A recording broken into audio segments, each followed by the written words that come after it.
Hello, hello, and welcome back for another episode of Owning Your Sexual Self.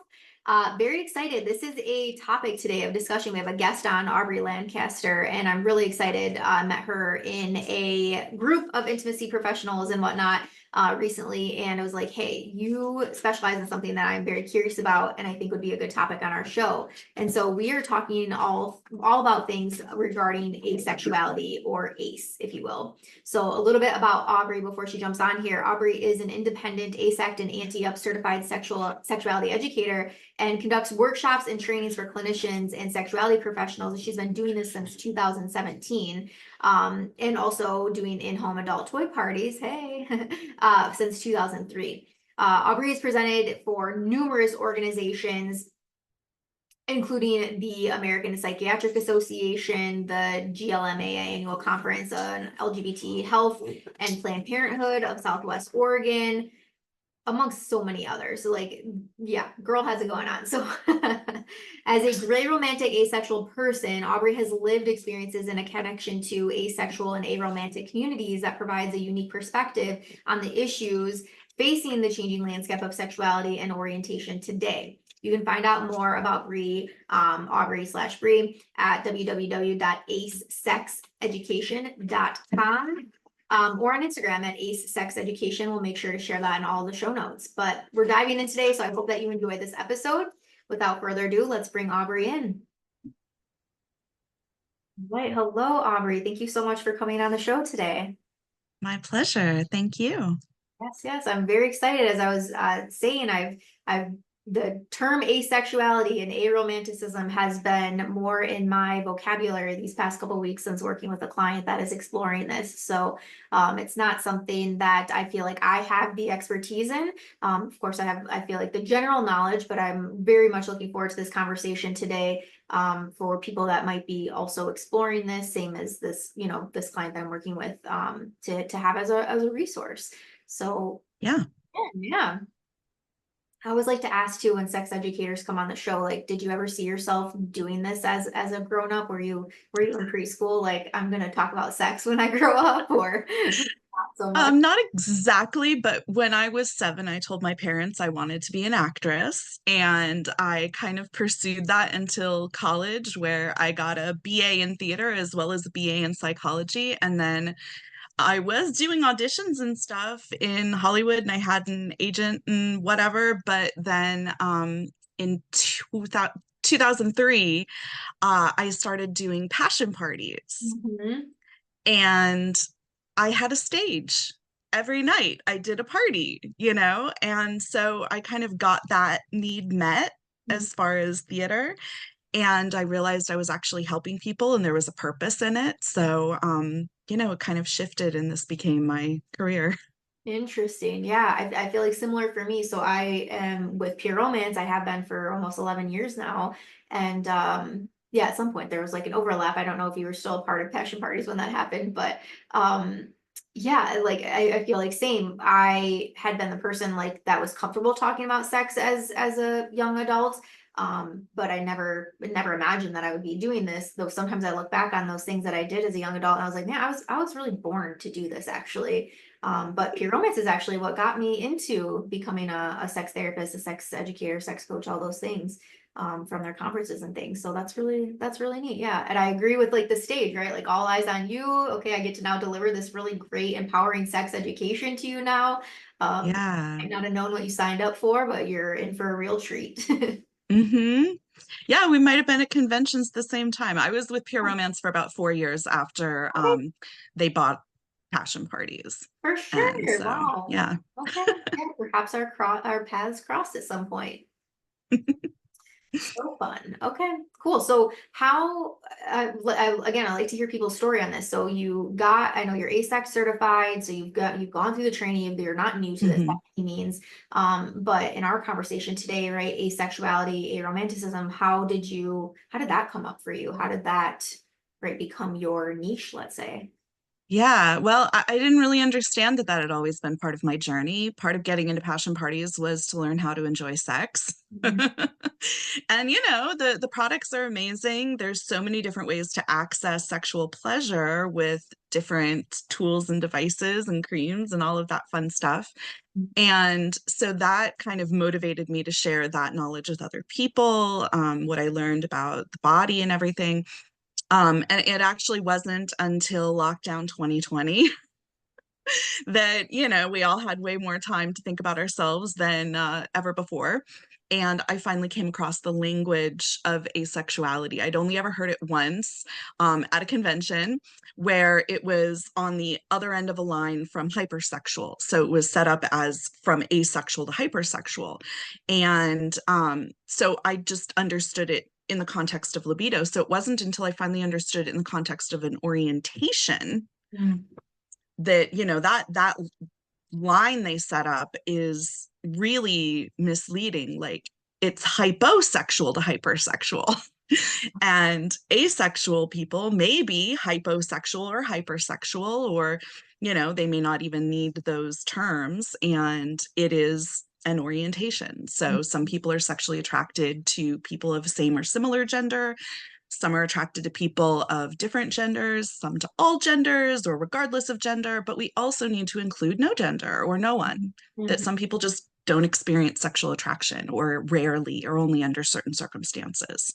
Yeah. Um, so that was one piece of the puzzle for me. And then the other piece was understanding the differentiation of types of attraction, because I have experienced romantic attraction, but I don't think I've ever really experienced sexual attraction. And so when I finally understood that those two things could be separate for some people, that was, I think, my biggest aha moment. Like, Mhm. oh, so what I've experienced may just be romantic attraction, and the sexual attraction thing Mhm. that other people experience may just not have been part of mine. Mhm. Yeah. Interesting. And I know exactly the graph that the line, right? The hypersexuality, the asexuality. I know exactly, I've seen this before, right? Mm-hmm. I'm very aware now, and you're right. And you saying that, I've never looked at it that way, but you are exactly right. It should be hyper and hypo, 100%. Um, and yeah, so okay, so just so again, I want this to be a resource for people. So can you give us a definition, or the definition, right, or your definition of asexuality, and then aromanticism is something separate. So can you give us both?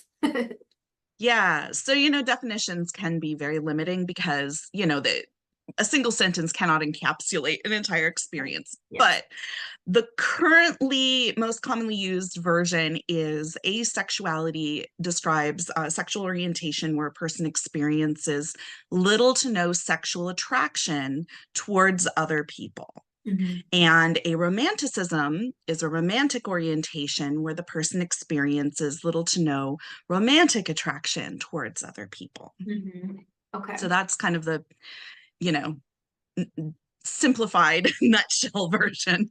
Yes. Yeah. And yeah, for people that are going through life, like why am I not feeling turned on? Why am I not desiring sex? Why don't I want to just, right, like rip my clothes off when I see my partner getting out of the shower? These types of things. Exploring something like asexuality could be an option for them. And I think for so many, I know I'm not fully in the camp of like, let's give you a label, but I also fully believe that having a label, or knowing that you are involved with something, or like a part of something, right, to give something a name to it, I think is definitely beneficial to people, so that they don't feel, right, I'm the only one in the world, I'm the only one that's experiencing this, and so gives them other people then in some cases, right, to be able to relate to. 100%. My favorite quote is actually from a Tumblr user, Bisexual Baker, who said that, as any cat owner will be able to tell you, somebody else putting you in a box is entirely different from getting into a box yourself. Mm-hmm. You know, Mm-hmm. taking on a label, finding a label that helps you to communicate your needs and boundaries and find community is very, very different from somebody else coming along and telling you what your labels must be based on their perceptions. Yeah. Yeah. And so people in your work, are you working mainly with single individuals, coupled individuals? What does that look like for you? Most of my work is actually doing workshops where I bring this kind of language and other aspects of sexuality into a workshop space, mostly virtual. I do a lot of training of therapists and sexuality professionals because that was part of my aha was if I've been in this industry for as long as I have and I'd only ever come across the term once, and I've been to conferences beyond, party conferences, and the language just wasn't there. So I knew that our field needed to understand these experiences. So that was a big part of why I brought it in here and why I focus a lot on professionals. I do some one-on-one consultations with the general public, people looking to explore their own orientation experiences. But yeah, I'm part of communities, so I hear a lot of what's going on. But my work is primarily with those who are working with these communities. Yeah, wonderful. Perfect. Because that's exactly what I want, right? I want somebody to be able to listen to this and be able to have a better understanding. And again, going back to this diagram, like I feel like I'm about to get schooled on this podcast because I think that that's the knowledge that I've actually been operating from for quite some time now. So this is interesting. I'm humbled now in this recording. Okay, so I'm thinking of my own clientele, right? So I work with primarily cisgendered women that are in heterosexual relationships. That I would say that's primarily my population. And so the number one thing women are coming to therapy for or coaching for is low desire, right? Mismatched libido, low desire, not wanting sex. And in some cases, like, okay, I can find reasoning behind why that might be. And a lot of cases, it's like you actually are experiencing the desire. You just didn't realize that you were experiencing desire, didn't know that it was there. Or right there, like their partner's initiating, and they're like, nope, I'm immediately a no, and I'm not even open to the idea of exploring, like, okay, if I give this some time, what could happen? But then there's this other group of people where truly, right, like I've worked with them, we've done the things where it's just still not there for them. And I feel like the general consensus of these people is like, well, that's it, I'm broken, right? Something's wrong with me. And so I'd love to hear your insight in this of how can we normalize asexuality more, and maybe even do you have some statistics around like what is the percentage of population of people reportedly that have named themselves as asexual? There was I think it was 2019 Ipsos survey that showed that generationally speaking, it's going to be different, but Gen Z is at about 2% of those who identify as asexual. So the percentage of the population that's identifying with this spectrum is increasing. A lot of that is because the language just is finally available to us. Like I was 39 before I finally had access to that language. It would have been a very different story for me if I had had access to that language 20 years earlier. But yeah, the number of people that identify with the spectrum is growing. Some of the stuff that you talked about that brings things to mind for me, when we talk about desire discrepancy, if you pick two random people out of the population, the odds that they're going to have a completely perfectly matched desire is extremely low. Chances are somebody's going to be higher than the other. And, while the narrative is often that the higher one is always going to be the man, that's not always the case, So anyone of any gender may be the higher or lower desire partner. Then let's talk about that language of desire. If we think about the word desire, and some of the other language that's commonly used around it, especially including the word libido. Often libido and desire are used interchangeably, but they're not the exact same part of the experience. I think of libido as the body just asking for an orgasm or some kind of sexual stimulation. It's just saying, hey, I'm here. I need release of some kind. Desire is, as Emily Nagoski would say, that's the wanting. That is wanting to engage with that libido. Neither of those elements require sexual attraction. Sexual attraction directs libido and desire at a specific person that they find sexually appealing. So you could have an active libido. You could want to engage with that libido and still not find anyone sexually appealing to engage with in that activity. So somebody who has an active or high libido who's asexual may prefer solo sex, or they may choose to engage in consensual sexual activity with another person for other reasons. You know, sexual attraction is a mechanism of arousal, but it's not the only mechanism of arousal. There's lots of different reasons people have consensual sex. And when you're talking about, you know, a coupled committed relationship, if there's romantic attraction, if there's love, if there's, you know, trust, and they want to engage sexually, then that's just as valid a reason. But that can also mean it could be very confusing for them when it's a constant struggle to get into that space of wanting interpersonal sexual activity. Yeah. So there's a lot of layers to it. There is, yeah, and I'm here like, okay, let me keep up with this, right? Because, and I as you said, I'm glad you normalized, right, and like affirmed like, this can be confusing, right? And again, with somebody that's trying to find the label, if you will, it's like, okay, well, some of this applies, but some of this doesn't apply. So yeah, so okay, so it's falling into the desire, and then as you were speaking, I'm like, okay, somebody's gonna be listening to this, and somebody's gonna naively say, well, they just haven't found the right partner yet. Yes. True or not true, right? Let's confirm that is a that. common that's a common what we would consider a microaggression.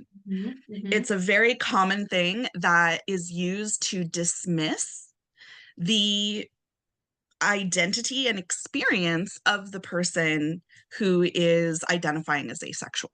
Mm-hmm. Yeah.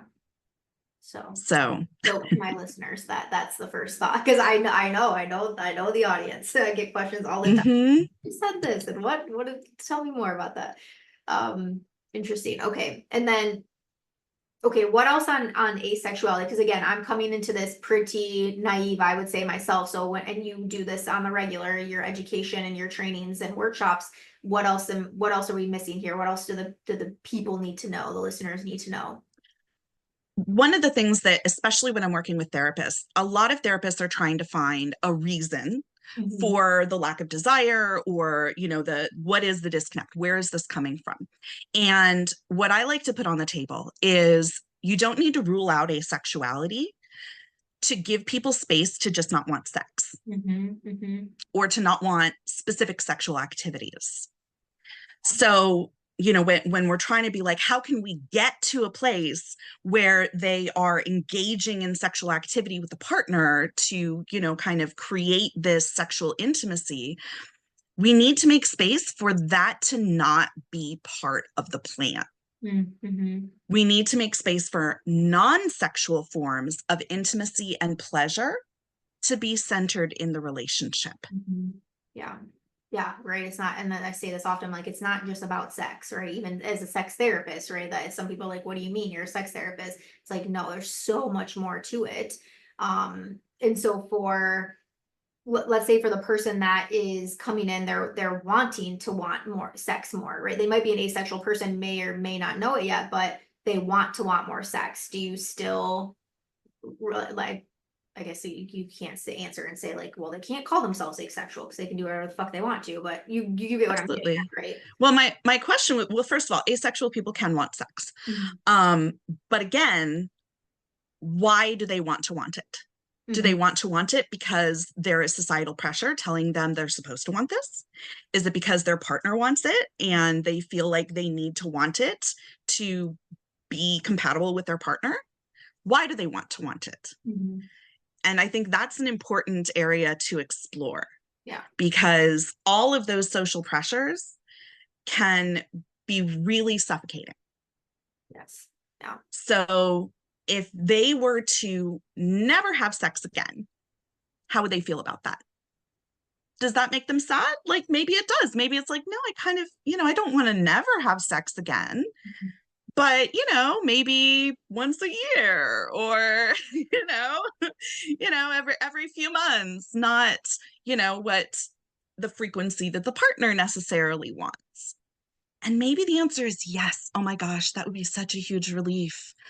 If I could never have sex again and we could just cuddle, or we could do all of, I hate the word just, and I still use it. I'm trying to get it out of my own vocabulary because it does devalue these other activities. But if we could cuddle, or if we could cook together, or if we could find other ways to connect and build that intimacy, if we could enjoy those long connecting talks and find our connection and our love right there in our conversation, that would be fulfilling for me. So asking those questions, what would be fulfilling for you in how you would want to connect intimately? Intimacy being closeness and connection. So the conflation of intimacy with the sexual can be very confusing too. So what do you and your partner both find fulfilling that you can center in that relationship? Yeah. Yeah. And what happens when somebody is in partnership and decides or realizes that they're asexual? I'm trying to not fuck up terminology here. But they have a partner that is, let's say, hypersexual or has a higher sex drive and is wanting, right? What do you then tell the partner? You're SOL. This is right. Like, you need to find somebody else. What would you say for that? Well, nobody owes their partner sex. Right. Ever. That's your body. Yeah. You do not have to share your body with another person sexually if you do not want to. Socially speaking, let's talk about another activity. Let's talk about hiking. If you have one person who's really into hiking, that's their favorite activity. They just absolutely love it. And they really want their partner to go hiking with them. And their partner doesn't want to go hiking with them. What pressure is necessary to place on that partner to make hiking important to them too? That just may never happen. So our society makes it very easy to go, okay, go find another partner to go hiking with. And that doesn't have to affect that interpersonal relationship. Obviously, that's a lot harder around the sexual because we have a very monogamous focused society where that's heavily shamed. But every person is responsible for their own sexual pleasure. And, there are many other things that an allosexual partner can do to find their own sexual pleasure and engage sexually with their own body, find ways to get to an intensely sexually aroused state. And that doesn't always have to have an interpersonal element. Now, again, just like with the hiking, if the person that is their entire life is going hiking, and so they never see their partner because they're always hiking, then yeah, maybe it's not a compatible relationship. Yeah. But you have to put it on the same playing field as any other aspect of a relationship where there's incompatibility. Yeah. That's interesting. Yeah. And I'm glad you said that, right? Like, we don't owe sex to anybody. I'm thank you for that. And I also, again, because if I'm working with couples, right, and I still don't want the partner in the relationship to feel left out. I don't want them to feel like their needs are not being met. And so let's say if they're, I might explore, okay, what happens if we open the relationship? Are you open for them having sex with other people? No, I'm not. That's not okay with me. So would you deem that in your expertise, your professionalism, would you deem that, like, not a non-compatible relationship? So again, we create this kind of deal breaker around sex that, because sex is positioned as the most important part of a, married relationship or a committed coupled heterosexual relationship or whatever, that it must be a deal breaker if it's not there. And for some people it is. But to assume that is going to be a deal breaker is more pressure, So do they have enough else in their relationship that they enjoy that they can center in the relationship so that the sexual isn't really as important? How important really is that compared to all the other things that they enjoy in their relationship? Because really, how much of your partnership is spent having sex? Very There's a whole small, lot of other scheme things. of things, right? Yeah, like pretty small amount generally. Right. And again, for some people, yes, it may be, like, hey, we realize this is just not going to work out. Like I divorced my first spouse where this was a huge part of that. That was a huge part of why, we just weren't compatible on that level. But we can't assume that asexuality or stopping the sex in the relationship is automatically a deal breaker. Yeah. So similarly, as far as opening the relationship, it's a very intimidating concept because we have a lot of stigma around it. So if it's just presented as, what do you feel about opening the relationship? That's also, it kind of creates this one-sided view of it. So how can we look at non-monogamy in a more ace-inclusive way? Platonic intimacy, emotional intimacy is very powerful and important too. What kinds of deep emotional bonds does the asexual person have outside of their coupled relationship? Are there emotional connections and platonic connections that they would like to nurture and spend more time with in potentially a one-on-one setting? So non-monogamy that includes an asexual person in that doesn't mean that only the allosexual person, allosexual being a term we use for people who are not asexual, it doesn't mean only the allosexual person is creating new deep connections. An asexual person may create or nurture other relationships too. It just may not include sexual activity.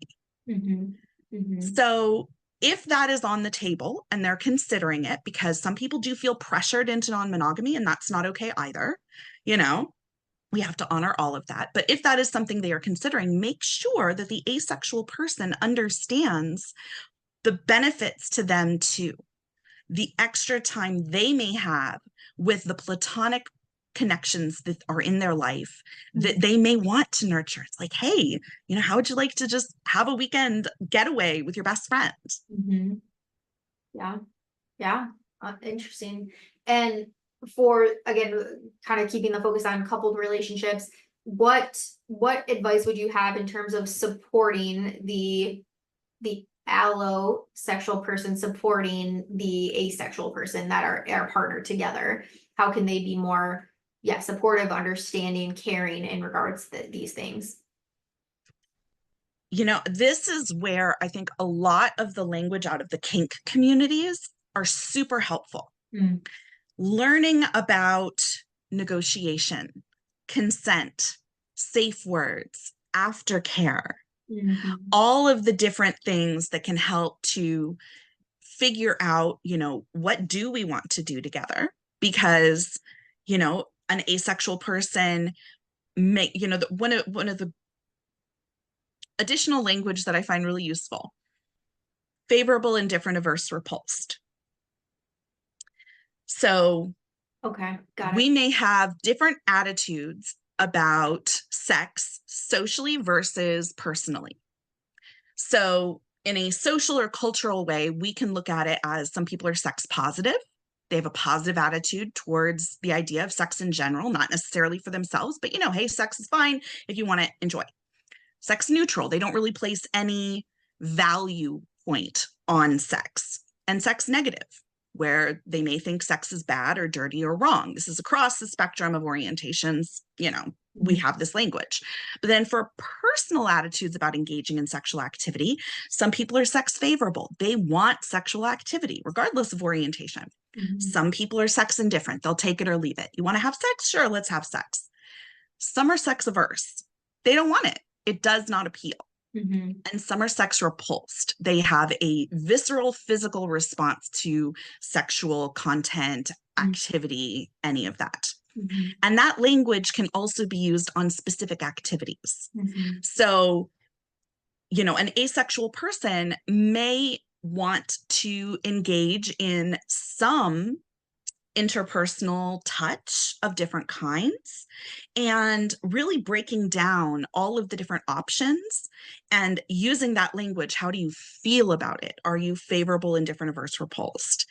Can help to start to look at, rather than this huge wall that just went up, like, oh, everything's off the table. Yeah. And instead really start to break it down. The Scarleteen yes, no, maybe inventory stock list is a fantastic tool for that, because it isn't just focusing on, like kinky activities. It is everything. How do you feel about being naked in front of somebody? How do you feel about them being naked in front of you? Do you like kissing closed mouth, open mouth, no mouth? These kinds of little breakdowns can really help to, give more diversity to how we explore what we actually want. Because very often an asexual person or a low desire person spends a lot of their time defending their no. Yeah. So if we can step away from that no and look at what is a yes, or if yes, no is really difficult to even identify, what's favorable, what is appealing. Love that. Yeah, and is that, I want to be able to link that as a resource for people, because I think that's going to be very helpful. I've only ever operated from the want, will, won't list from the aspect of a kink exploration. So I would, this sounds like something I can use for many clients. Absolutely. I'll send you the link. Okay. Yeah, no problem. We'll pop that in the show notes. Thank you. Wonderful. Okay, so I feel like we could go on and on and on for this, but I want to make sure that we give some insight on aromanticism, and there's probably things that we need to talk through in regards to that. So tell us again, because I've already forgotten, tell us again what aromanticism means in the general scheme of things, and what do we need to know about this, whether if I'm in a partner relationship or if I'm single. Yeah. So aromantic is a romantic orientation where the person experiences little to no romantic attraction towards other people, or is disconnected from societal tropes of romance and relationship formation. So some people connect to aromanticism because they don't or rarely experience romantic attraction. Now, what is romantic attraction is a contested question.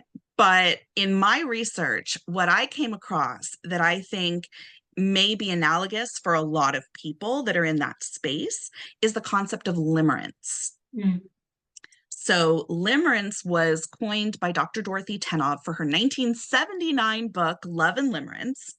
And it describes the experience of romantic love and romantic attraction, including the components, characteristics, and the progression. And limerence includes that intense euphoria when you think they like you back, norepinephrine dumps, serotonin dumps, all of the good chemicals. You feel like you're walking on air, as well as the intense heartache if you think they might not like you back. Their good qualities are magnified and bad qualities are minimized, excused, and ignored. There's intrusive thoughts where you can't get the person out of your head. All roads lead back to thinking about them. And it thrives on hope and uncertainty. So hope for reciprocation. The goal of limerence is reciprocation of feelings of love at a similar level of intensity. And so it thrives on hope and uncertainty, the hope for reciprocation and uncertainty as to whether or not those feelings are reciprocated.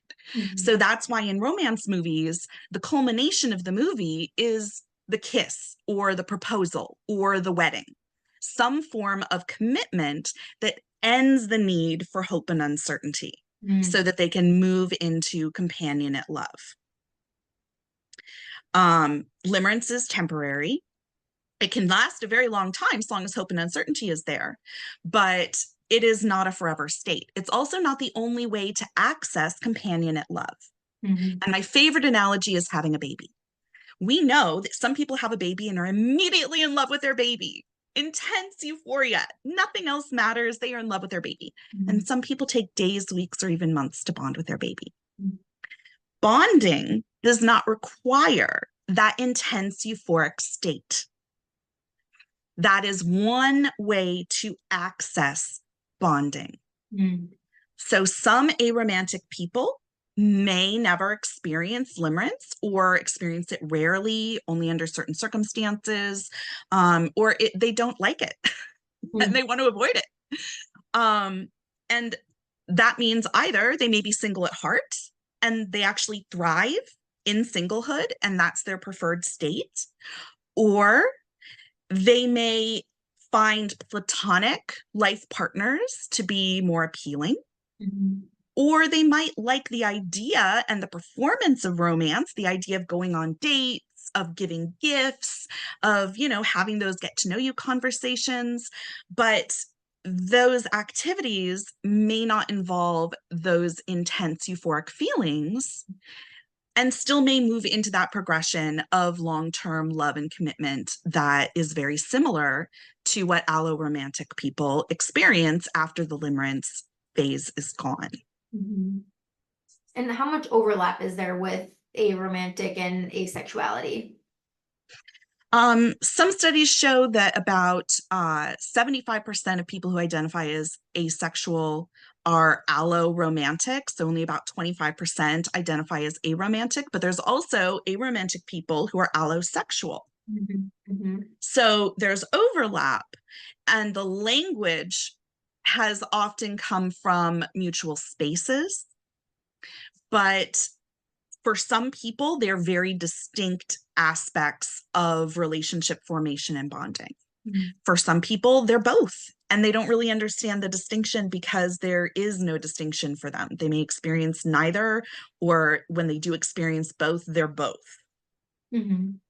And so somebody that is aromantic could still be in partnership. They could still be in a relationship, as you're speaking, more maybe more platonic, or like companionship is the word that's coming up for me, but I don't have a romantic attraction to you, but I like having somebody else here in my space.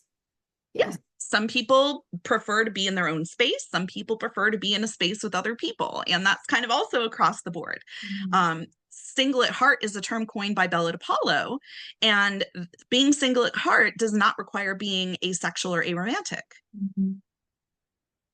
So many things. I feel like there's so many things, and I think it just goes to say, right, like for anybody, there's not just one way of doing relationships, of doing sex. There's such a vast variety of just in diverse variety, right, of just different ways that we can identify, or different things that we can explore to, again, allow ourselves to feel seen and to feel heard and to feel validated. I think is probably the biggest one. Again, going back to like, I'm not the only one that are having these feelings or lack of feelings or thoughts or whatever it is, and I know in your work, so you're primarily doing a lot of education for therapists, counselors, and things like that, but right, that's for a reason. People are seeking you out for a reason, because I think that, as you said, the language is becoming more available. People are now knowing that, okay, this actually might be something that fits for me, right? This is something that I can relate to.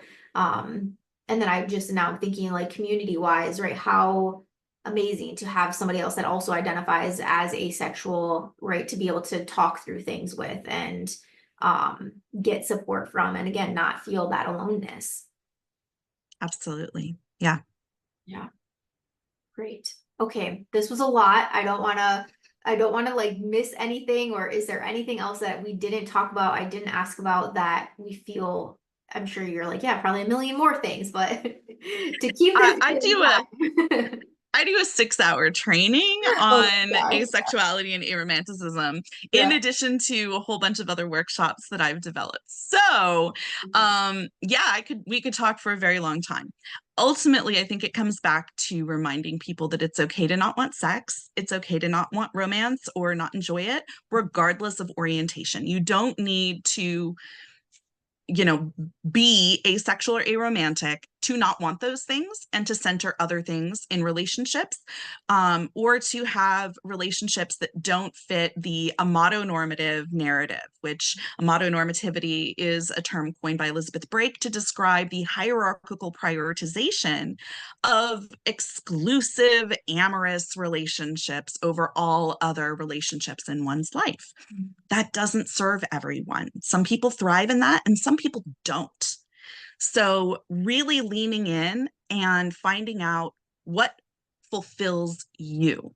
What do you enjoy? What would be a fulfilling kind of relationship or lived situation for you? And where can we go from there?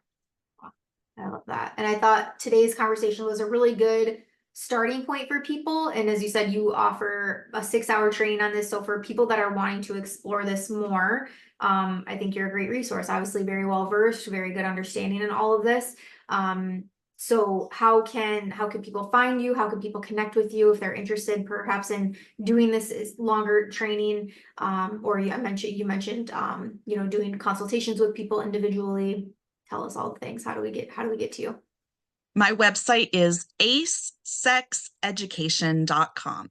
So ACE Sex Education. And from there on the menu, you can see my ACE and ARO course, which is the 6-hour training with 6 ASEX CEs. And then you can also see my workshops and see which ones are coming up in my rotation. You can join my newsletter mailing list, which I only send out once a month. I do not bombard you with a ton of emails, and that will definitely keep you updated on my next upcoming workshop or any other opportunities to learn. And that website can also connect you with booking with me for a one-on-one consult. And my consults are on a pay what you can basis. So whatever is within your budget, I appreciate, and no judgment. Mm-hmm. Perfect. Yes. And then same thing, Ace Sex Education on Instagram too, correct? Yes. Yeah. That's where a lot of my free offerings are. I also share about workshops upcoming there. And yeah, I try to be really accessible. So I'm always happy to field emails or, direct messages on Instagram. And whatever I can do to help people to better understand this language, because there's a lot and it's very nuanced and complex. Yes. Yeah, I think it would take me, I feel like I have a better understanding, much better than, again, the diagram that I've been operating my mindset on. But certainly like I would want to go through this, and perhaps even I'm going to check out your training for myself. Absolutely. Because I think this is important for people like me to be better versed in this than I was going into this podcast today. Another resource for those who don't want to do trainings, the book ACE by Angela Chen is a fantastic overview and introduction, and is very easy read. Wonderful. Thank you. Yeah, we'll include that in the notes as well for people. Mm-hmm. Okay, Aubrey, thank you. This has been a great conversation today. I appreciate you coming on the show again. And thank you for just literally niching in this population, because we need more people like you that are talking about this, and like you said, bringing this sort of language to the surface for people to explore. So I appreciate you and the work that you do. And thanks. I know it's a little bit earlier in the day for you, so I appreciate you getting up for us. Yeah, no, my pleasure. Thank you for having me. Thank you for giving the opportunity for people to learn more about this.